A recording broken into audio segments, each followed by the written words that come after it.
दोस्तों, मैं आशीष कुमार गौतम आपका स्वागत करता हूं my YouTube channel education time में। आज मैं आपको हड़प्पा संस्कृति के बारे में बताने जा रहा हूं। चलिए शुरू करते हैं। हड़प्पा संस्कृति, इसे हम कांस्य युगीन सभ्यता भी कहते हैं। भौगोलिक विस्तार, इस संस्कृति का उदय ताम्रपाषाणिक पृष्ठभूमि में भारतीय उपमहाद्वीप के पश्चिमोत्तर भाग में हुआ है। इसका नाम हड़प्पा संस्कृति पड़ा क्योंकि इसकी जानकारी सबसे पहले 1921 ईस्वी में पाकिस्तान में अवस्थित हड़प्पा नामक आधुनिक स्थल से हुई है। 1921 ईस्वी में भारतीय पुरातत्व विभाग महानिदेशक जॉन मार्शल थे तथा राय बहादुर दयाराम साहनी ने 1921 ईस्वी में हड़प्पा की एवं राखाल दास बनर्जी ने 1922 ईस्वी में मोहनजोदड़ो की खुदाई करवाई। परिपक्व हड़प्पा संस्कृति का केंद्र पंजाब और सिंध में मुख्यतः सिंधु घाटी में पड़ता है। यहीं से इसका विस्तार दक्षिण और पूर्व की ओर हुआ है।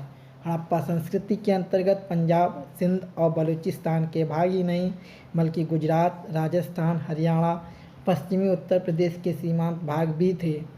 इसका फैलाव उत्तर में जम्मू से लेकर दक्षिण में नर्मदा के मुहाने तक और पश्चिम में बलूचिस्तान के मकरान तट से लेकर उत्तर पूर्व में मेरठ तक था। हड़प्पा के 4 भौगोलिक स्थल। नंबर 1, मांडा अखनूर जिले में चिनाब नदी के दक्षिण तट पर स्थित है। यह विकसित हड़प्पा सभ्यता का सर्वाधिक उत्तरी स्थल है। इसका उत्खनन 1982 ईस्वी में जगपति जोशी व मधुबाला ने करवाया था। मांडा में 3 सांस्कृतिक स्तर प्राक सैंधव एवं उत्तर सैंधव हैं।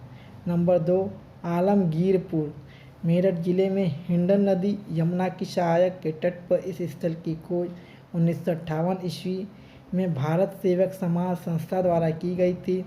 इसका उत्खनन कार्य यज्ञदत्त शर्मा द्वारा किया गया था। यह सिंधु सभ्यता का सर्वाधिक पूर्वी स्थल है। दैमाबाद महाराष्ट्र के अहमदनगर जिले में प्रवरा नदी के बाएं किनारे पर स्थित है। दैमाबाद सैंधव सभ्यता का सबसे दक्षिण स्थल है। नंबर 4, सुतका गैंडोर, यह दस्त नदी के किनारे स्थित हड़प्पा सभ्यता का सबसे पश्चिमी स्थल है। इसकी खोज 1927 ईस्वी में सर मार्क ऑरेन स्टीन ने की थी। इसका संपूर्ण क्षेत्र त्रिभुजाकार है तथा इसका क्षेत्रफल 12,600 वर्ग किलोमीटर है। केवल 7 सैंधव स्थलों को ही नगर की संज्ञा दी गई है, जो निम्न है: हड़प्पा, मोहनजोदड़ो, चनोदड़ो, लोथल, कालीबंगा, बनावली और धोलावीरा।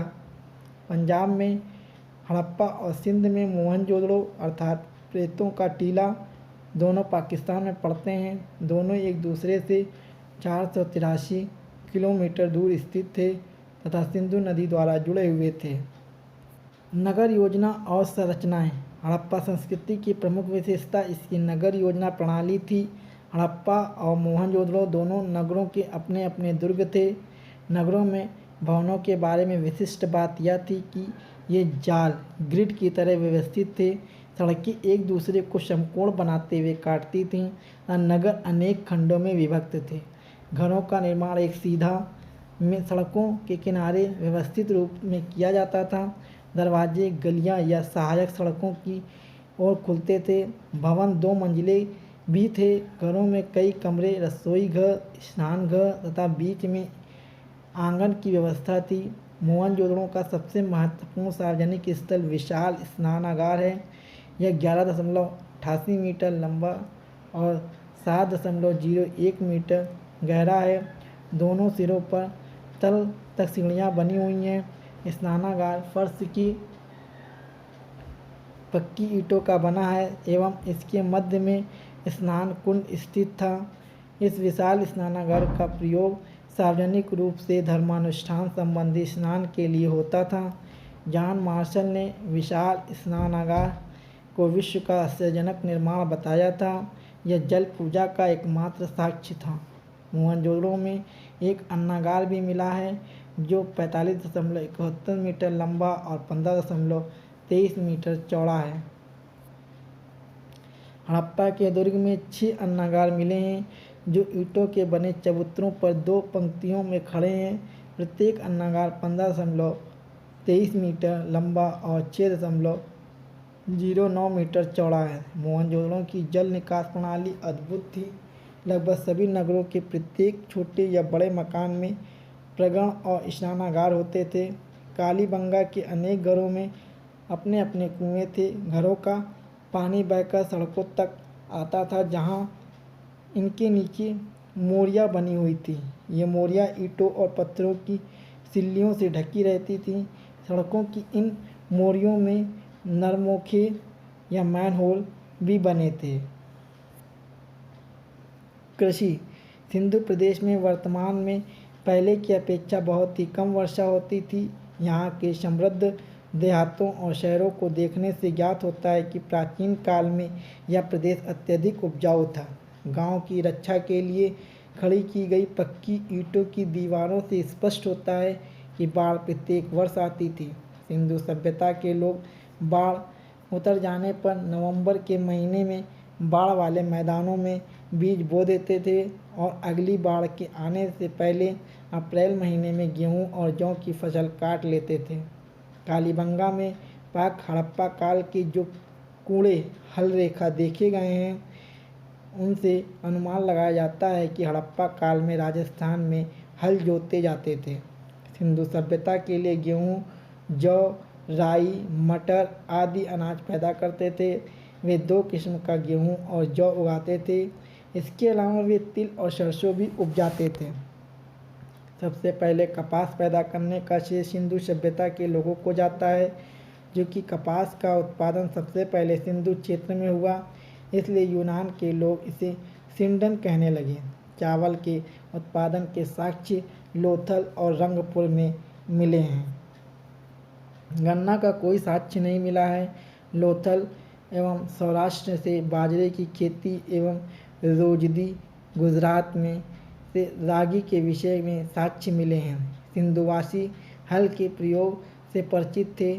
कालीबंगा के प्राक सिंधु काल के हल से जुते हुए खेत तथा उनसे सरसों की खेती के साक्ष्य मिले हैं। पाकिस्तान के पंजाब प्रांत में बहावलपुर जिले में स्थित चोलिस्तान व भारत के हरियाणा राज्य के फतेहाबाद जिले में स्थित बनावली से मिट्टी का बना हुआ खिलौना हल मिला था। पशुपालन। हड़प्पाई लोग बैल, गाय, भैंस, बकरी, भेड़ और सूअर पालते थे। इन्हें कुबड़ वाला सांड विशेष प्रिय था। इसके अलावा ये गधे और ऊँट भी रखते थे। कुत्ते प्रारंभ से ही पालतू जानवर में थे। बिल्ली भी पाली जाती थी। कुत्ता और बिल्ली दोनों के पैरों के निशान मिले हैं। सिंधवासी हाथी व घोड़े से परिचित तो थे, लेकिन वह उन्हें पालतू बनाने में सफल नहीं हो सके थे, क्योंकि हाथी व घोड़े पालने के साक्ष्य प्रमाणित नहीं हो सके हैं। घोड़े के अस्तित्व का संकेत मोहनजोदड़ो की ऊपरी सतह से है तथा लोथल में मिली एक संदिग्ध मूर्ति टेराकोटा से मिला है। हड़प्पा काल में गेंडा का प्रमाण भारतीय गेंडा का एकमात्र प्रमाण आमरी से मिला है। बंदर, भालू, खरहा आदि जंगली जानवरों का भी ज्ञान था। इसकी पुष्टि मोहरों, ताम्र तस्तरियों आदि पर अंकित इनके चित्रों से होती है। शेर का कोई साक्ष्य नहीं मिला है। गुजरात के पश्चिम में अवस्थित सुरकोटदा में घोड़े के अवशेष के मिलने की पुष्टि हुई है। हड़प्पाई लोगों को हाथी का ज्ञान था और ये गेंडे से भी परिचित थे। शिल्प और तकनीकी ज्ञान। वे कांस्य के निर्माण और प्रयोग से भलीभांति परिचित थे। सामान्य कांसा तांबे में टिन को मिलाकर धातु शिल्पियों द्वारा बनाया जाता था। तांबा राजस्थान की खेती के ताम्र खानों से मंगाया जाता था। टिन अफगानिस्तान मंगाया जाता था। हड़प्पाई स्थलों में जो कांसे के औजार व हथियार मिले हैं, उनमें टिन की मात्रा अत्यंत कम है। हड़प्पा समाज की शिल्पियों में केशरों कांस्य शिल्पियों के समुदाय का महत्वपूर्ण स्थान था। मोहनजोदड़ो से बुने हुए सूती कपड़े का एक टुकड़ा मिला है तथा कई वस्तुओं पर कपड़े की छाप देखने में आई है। कताई के लिए तकलियों का इस्तेमाल होता था। ईंटों की विशाल इमारतें बताती हैं कि स्थापत्य राजगिरी महत्वपूर्ण शिल्प था। हड़प्पाई लोग नाव बनाने का काम भी करते थे। मिट्टी की मुहरें बनाना और मिट्टी की पुतलियाँ बनाना भी महत्वपूर्ण शिल्प थे। स्वर्णकार चांदी, सोना और रत्नों के आभूषण बनाते थे। सोना चांदी संभवतः अफगानिस्तान से और रत्न दक्षिण भारत से आते थे। कुम्हार के चौक का अधिक प्रचलन था। हड़प्पाई लोगों के मृद भांड की अपनी प्रमुख विशेषता थी। ये भांडों को चिकना और चमकीला बनाते थे। व्यापार हड़प्पाई लोग सिंधु सभ्यता क्षेत्र के भीतर पत्थर, धातु और हड्डियाँ आदि का व्यापार करते थे। वे धातु के सिक्कों का प्रयोग नहीं करते थे। संभवतः वे सही प्रकार के आदान प्रदान विनिमय द्वारा करते हों। वे पहिया से परिचित थे। हड़प्पा में ठोस पहियों वाली गाड़ियाँ प्रचलित थीं। मोहनजोदड़ो से मिट्टी की 2 पहियों वाले खिलौना गाड़ी, कांसे की 2 पहियों वाले खिलौना गाड़ी एवं चौदड़ों से मिट्टी की 4 पहियों वाले खिलौना गाड़ी मिली है। लोथन से अल्वेस्टर पत्थर का एक बड़ा पहिया व बनावली से सड़कों पर बैलगाड़ी के पहिए के निशान मिले हैं। उन्होंने उत्तरी अफगानिस्तान में अपनी वाणिज्य बस्ती स्थापित की थी, जिसकी सहायता से उनका व्यापार मध्य एशिया के साथ चलता था। बहुत सी हड़प्पाई मुहरें मेसोपोटामिया की खुदाई में निकली हैं, जिससे प्रतीत होता है कि हड़प्पाई लोगों ने मेसोपोटामियाई नागरिकों के कई प्रसाधनों का अनुकरण किया है। हड़प्पाई लोगों ने लाजवर्द, मणि, लापिस लाजुली का सुदूर व्यापार किया था। मोहनजोदड़ो से प्राप्त एक मुहर पर नाव के चित्रांकन व लोथन से प्राप्त मिट्टी निर्मित खिलौना नाव से यह अनुमान होता है कि सिंधु वासी आंतरिक व बाह्य व्यापार के लिए मस्तूल वाली नावों का उपयोग करते थे। सिंधु सभ्यता के काल में पोत निर्माण एवं नावों द्वारा समुद्री व्यापार होने की पुष्टि लोथल से प्राप्त है। गोदी बाड़ा के साक्ष्य से होती है। 2350 ईसा पूर्व के आसपास उसके आगे के मेसोपोटामियाई अभिलेखों में मेलुआ के साथ व्यापारिक संबंधों की चर्चा है। मेलुआ सिंधु क्षेत्र का प्राचीन नाम है। मेसोपोटामिया के पुरालेखों में 2 मध्यवर्ती व्यापार केंद्र का उल्लेख मिलता है, दिलमुन और माकन। ये दोनों मेसोपोटामिया और मेलुआ के बीच में स्थित है। दिलमुन की पहचान फारस की खाड़ी के बैरिन से की जाती है। राजनीतिक संगठन हमें हड़प्पाइयों के राजनीतिक संगठन का कोई स्पष्ट आभास नहीं है। मिस्र और मेसोपोटामिया के नितांत विपरीत किसी भी हड़प्पाई स्थल पर मंदिर नहीं पाया गया है।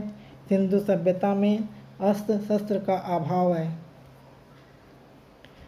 सिंधु सभ्यता के पतन का कारण, इतिहास और मत। फेयर सर्विस, वनों का कटाव, संसाधन में कमी एवं पारिस्थितिक असंतुलन पतन का कारण था। मार्टिन व्हीलर, हड़प्पा सभ्यता का आकस्मिक अंत हुआ था। मार्टिन व्हीलर, हड़प्पा सभ्यता का आधार विदेशी था। जॉन मार्शल, विनाश के लिए भूकंप उत्तरदायी था। जॉन मार्शल, प्रशासनिक शिथिलता के कारण इस सभ्यता का विनाश हुआ। ऑरेल स्टीन, जलवायु परिवर्तन के कारण यह सभ्यता नष्ट हुई।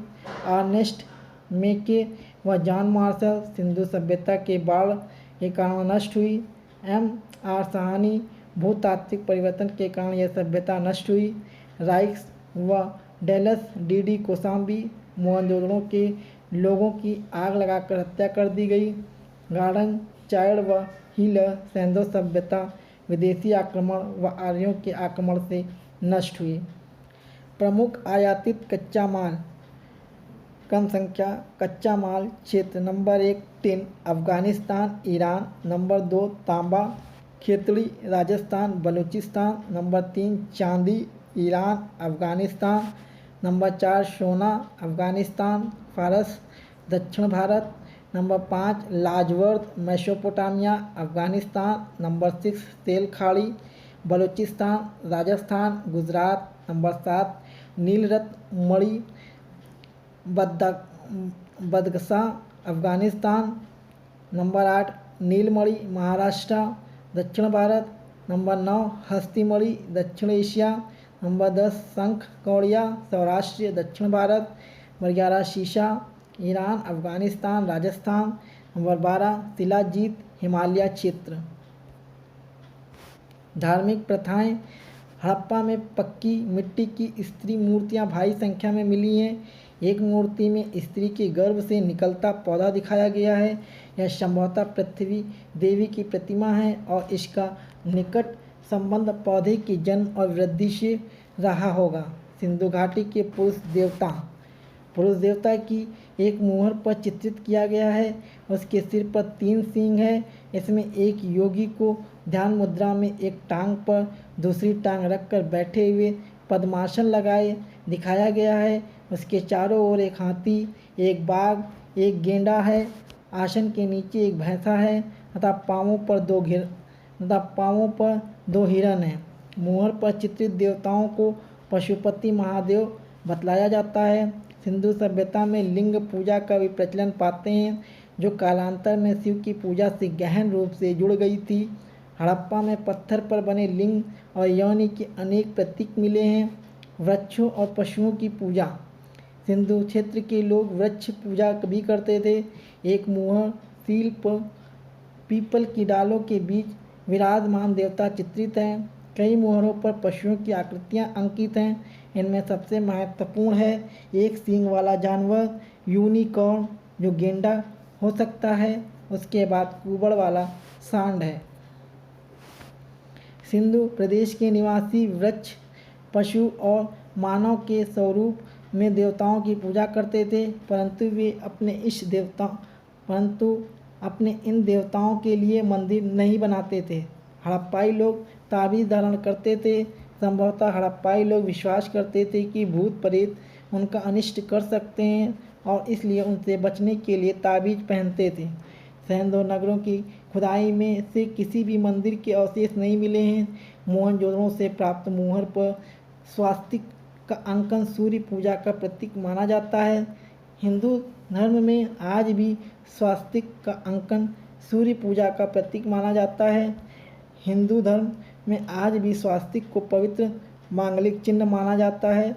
इसे चतुर्भुज ब्रह्म का रूप स्वीकार किया जाता है। हड़प्पाई लिपि सिंधु लिपि के बारे में सर्वप्रथम विचार व्यक्त करने वाले व्यक्ति अलेक्जेंडर कनिंघम थे। कनिंघम ने 1873 ईस्वी में विचार व्यक्त किया कि इस लिपि का संबंध ब्राह्मी लिपि से है। सिंधु लिपि को पढ़ने वाला सर्वप्रथम प्रयास 1925 ईस्वी में L.A. वेडेल ने किया था। हड़प्पाई लिपि का सबसे पुराना नमूना 1853 ईस्वी में मिला था तथा 1923 ईस्वी तक पूरी लिपि प्रकाश में आ गई, किंतु वह अभी तक पढ़ी नहीं जा सकी है। लिपि न पढ़े जाने के कारण साहित्य में हड़प्पाई लोगों का क्या योगदान रहा है, कुछ कहा नहीं जा सकता है। पत्थर की मोहरों और अन्य वस्तुओं पर हड़प्पाई लेखन के लगभग 4000 नमूने मिले हैं। इस लिपि में कुल मिलाकर 250 से 400 तक चित्राक्षर पिक्टोग्राफ हैं तथा चित्र की रूप में लिखा प्रत्येक अक्षर किसी ध्वनि, भाव या वस्तु का सूचक है। इस लिपि में मछली, चिड़िया, मानव आकृति आदि के चिन्ह मिलते हैं। सिंधु लिपि के जो नमूने मिले हैं उनमें अधिकांशतः दाएं से बाएं लिखे मिले हैं, जैसे कि फारसी लिपि है, एवं कुछ में गौमूत्रिका लिपि का प्रयोग कालीबंगा से प्राप्त ठीकरे से मिला है। सामान्यतः माना जाता है कि सिंधु लिपि दाएं से बाईं ओर लिखी जाती थी। ज्ञातव्य हो कि सभी भारतीय लिपियां बाएं से दाएं लिखी जाती हैं। हड़प्पा लिपि वर्णात्मक नहीं बल्कि मुख्यतः चित्रलेखात्मक है।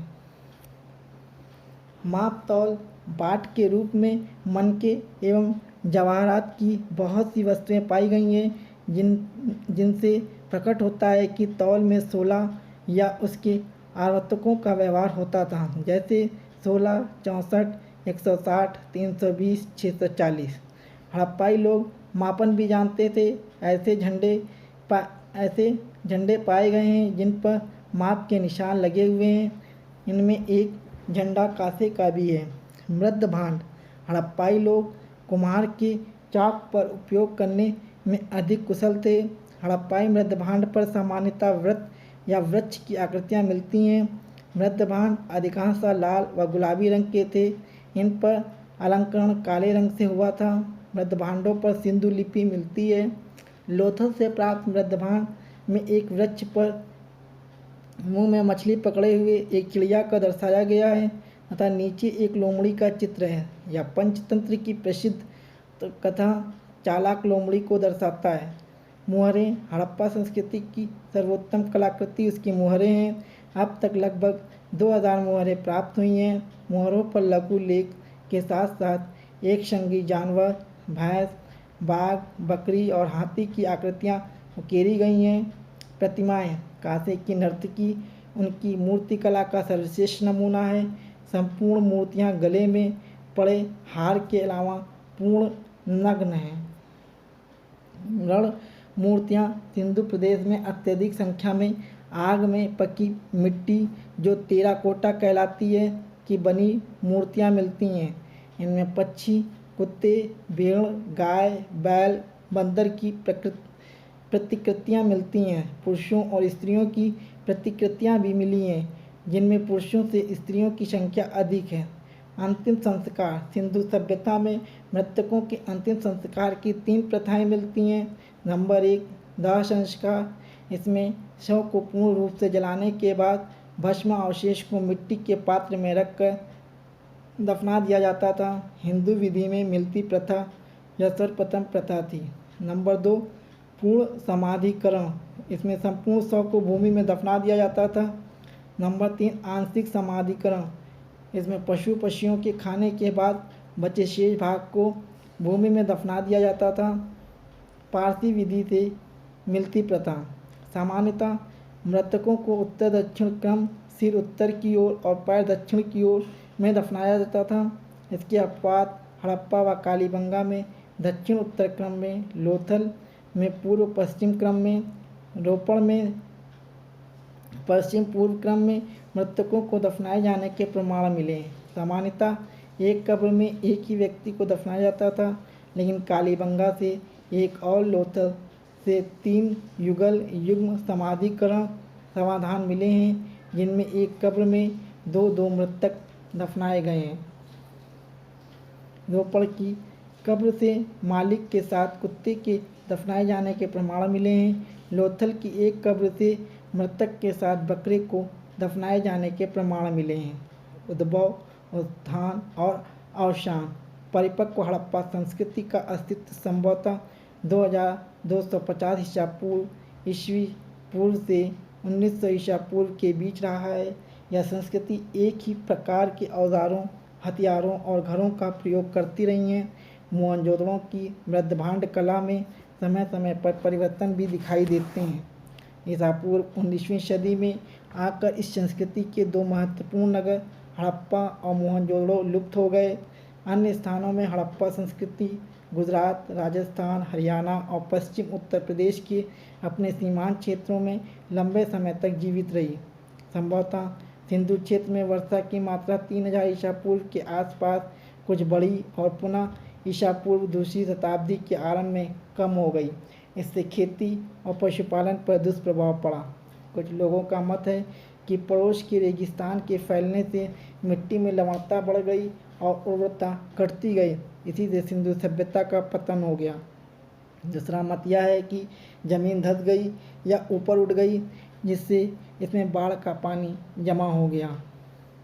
भूकंप के कारण सिंधु नदी की धारा बदल गई, जिसके फलस्वरूप मोहनजोदड़ो का पृष्ठ प्रदेश वीरान हो गया। यह भी मत है कि हड़प्पा संस्कृति को आर्यों ने नष्ट कर दिया, परंतु इसके साक्ष्य बहुत कम हैं। हड़प्पा संस्कृति की नागरिकोत्तर अवस्था। हड़प्पा संस्कृति संभवतः 1900 ईसा पूर्व तक जीती जागती रही। नागरिकोत्तर हड़प्पा संस्कृति के कुछ लक्षण पाकिस्तान में, मध्य प्रदेश एवं पश्चिमी भारत व उत्तर प्रदेश में भी दिखाई देते हैं। इसका काल संभवतः 1900 ईसा पूर्व से 1200 ईसा पूर्व तक हो सकता है। हड़प्पा संस्कृति के नागरिकोत्तर अवस्था को उप सिंधु संस्कृति भी कहते हैं। यह उत्तरी हड़प्पा संस्कृति मूलतः ताम्र पाषाणिक है, जिनमें पत्थर और तांबे के औजारों का प्रयोग होता है। गांव में धातु संबंधी तकनीक जानकारी के फैलने से खेती करने और बस्तियां बनाने में सहायता मिली है। गिलुंद, जो आहार संस्कृति का स्थानीय केंद्र जैसे लगता है, में ईंटों की संरचना भी मिली है, जिन्हें संभवतः 2000 ईसा पूर्व और 1500 ईसा पूर्व के बीच रखा जा सकता है। जारवे बस्तियों में सबसे बड़ी दैमाबाद की बस्ती है, जो करीब 22 हेक्टेयर में बसी थी और जहां 4000 की आबादी रही होगी। इसके स्वरूप को आद नगरीय कहा जा सकता है, लेकिन अधिकांश जोरवे बस्तियां गांव ही हैं। नागरिकोत्तर हड़प्पाई बस्तियां स्वास्थ्य घाटी में भी मिली हैं। यहाँ लोग पशु चारण के साथ साथ अच्छी खेती भी करते थे। स्वास्थ्य घाटी के निवासी भी चाक पर लाल व काले रंग वाले मृदभांड तैयार करते थे। भारत में स्थित पंजाब, हरियाणा, उत्तर प्रदेश और जम्मू में भी कई उत्तर हड़प्पा स्थलों की खुदाई हुई है। इनमें जम्मू में मांडा, पंजाब में चंडीगढ़ और संगोल, हरियाणा और दौलतपुर एवं उत्तर प्रदेश में आलमगीर और हुल्लास उल्लेखनीय है। आलमगीर में उत्तर हड़प्पाई लोग संभवतः कपास भी उपजाते थे। हड़प्पाई संस्कृति की उत्तरकालीन अवस्थाओं में कुछ भारी औजार और मृदभांड पाए गए हैं, जिनमें संकेत मिलता है कि सिंधु घाटी में बाहर के लोग धीरे धीरे प्रवेश करने लगे थे। मोहनजोदड़ो की अंतिम अवस्था में कुछ लक्षण दिखाई देते हैं। आभूषणों की निधि स्थान स्थान पर गड़ी मिली हैं और एक स्थान पर आदमी की खोपड़ियों का ढेर मिला है। हड़प्पा की अंतिम अवस्था के एक कब्रिस्तान में नए लोगों के अवशेष मिले हैं, जहां नवीनतम स्तर पर नए प्रकार के मृदभांड हैं। पंजाब और हरियाणा के कई स्थलों पर लगभग 1200 ईसा पूर्व के उत्तरकालीन हड़प्पा मृदभांड साथ साथ धूसर मृदभांड, ग्रेवेयर और चित्रित धूसर मृदभांड PGW पाए गए हैं, जो आमतौर से वैदिक लोगों से जुड़े हैं। हड़प्पा कालीन स्थल महत्वपूर्ण तथ्य: स्थल, उत्खननकर्ता, वर्ष, वर्तमान क्षेत्र, प्रमुख नदी, प्राप्त साक्ष्य। Number 1, Mohenjodaro, Rakhaldas Banerji, Mortimer Wheeler, 1922 ईस्वी, लारकाना जिला, सिंध प्रांत, पाकिस्तान। सिंधु: पुरोहित का आवास, महाविद्यालय, विशाल स्नानागार, 16 मकानों का बैरक, कांस्य की नग्न महिला मूर्ति, दाढ़ी वाले पुजारी की मूर्ति, चमकते हुए बंदर का चित्र, एक श्रृंगी पशुओं वाली मुद्राएं प्राप्त हुई हैं। नंबर 2, हड़प्पा, राय बहादुर साहनी, माधव स्वरूप वत्स हिलर, 1921 ईस्वी, सहीवाल जिला, पश्चिम पंजाब, पाकिस्तान। कांस्य गाड़ी, अन्न भंडार, पारदर्शी वस्त्र पहने हुए एक मूर्ति, गरुड़ चित्रित मुद्रा, कांस्य दर्पण, शंख का बैल, मछुआरे का चित्र। नंबर 3, चनूदड़ो, गोपाल मजूमदार व अर्नेटिक मेके, 1931 ईस्वी, सिंध, पाकिस्तान। सिंधु: बिल्ली का पीछा करते हुए कुत्ते का साक्ष्य, मनके बनाने का कारखाना, लिपस्टिक, कांस्य गाड़ी, वक्राकार ईंट, काजल, पाउडर, कंघा, 3 घड़ियालों तथा 2 मछलियों को अंकन वाली मुद्राएं प्राप्त हुई हैं। नंबर 4, लोथल, रंगनाथ राव, 1957 ईस्वी, अहमदाबाद, गुजरात। भोगवा, वृत्ताकार और चौकोर अग्निवेदिका, चावल व बाजरे पर 2 मुँहे राक्षस का अंकन, फारस की मुहर, घोड़े की मृणमूर्ति, गोदीबाड़ा, 3 युग्मित समाधियाँ, पूर्ण हाथी दांत, चालाक लोमड़ी का चिन्ह आदि। नंबर 5, कालीबंगन, अलमानंद घोष, ब्रजवासी लाल, 1953 से ईसा और 1960 ईसा, हनुमानगढ़, राजस्थान। घाघर, जुते हुए खेत, लकड़ी की नाली, बेलनाकार, भूकंप के साक्ष्य, अग्नि, हवलकुंड, अलंकृत ईंट, चूड़ियाँ, संभवतः एक साथ फसल बोने के साक्ष्य। नंबर 6, बनवाली, रविंद्र सिंह वत्स, 1973, हिसार, हरियाणा। सरस्वती, जो मिट्टी का हल, खिलौना, सड़कों पर बैलगाड़ी के पहिए का साक्ष्य। नंबर 7, रंगपुर, माधव स्वरूप वत्स, 1931, अहमदाबाद, गुजरात। मद, 3 संस्कृतियों के अवशेष, नालियाँ, कच्ची ईंटों के दुर्ग, धान की भूसी, ज्वार बाजरा। नंबर 8 रोपण यज्ञदत्त शर्मा 1955 रूपनगर पंजाब। सतलुज मानव के साथ कुत्ते दफनाने का साक्ष्य तांबे की कुल्हाड़ियाँ। नंबर 8 कोट दीजी घुरए अफज अहमद खान 1935 सिंध अफ़गानिस्तान। सिंधु किलेबंदी का साक्ष्य नहीं, कच्ची ईंटों के मकान व चूल्हे। Number 10 Sutkagen Dor sir Marc Aurel Stein 1927 Baluchistan Pakistan. Dasht बंदरगाह 3 संस्कृतियों के साक्ष्य प्राकृतिक चट्टान पर अस्थित मानव अस्थिर राख से भरा बर्तन बेबीलोन से व्यापार का साक्ष्य। नंबर 11 सुरकोटदा जगपति जोशी 1964 कच्छ गुजरात। सरस्वती घोड़े की हड्डी कलश समाधान तराजू का पलड़ा। 12 सुतकोंड सुतका को जाज डेज 1962 पेरिन बलूचिस्तान। शादी कौर 2 टीले व मृदभांड मिले हैं। 13 मांडा जगपति जोशी 1982 जम्मू जम्मू कश्मीर चिनाब चर्ड ब्लेड हड्डी के बाण और मोहरें मिली हैं। नंबर 14 राखीगढ़ी सूरजभान 1969 हिसार हरियाणा। घाघर ताम्र उपकरण हड़प्पा लिपि युक्त मुद्रा प्राप्त हुई है। नंबर 15 आलमगीर यज्ञदत्त शर्मा 1958 मेरठ उत्तर प्रदेश। हिडन मृदभांडों पर माल गिलहरी की चित्रकारी।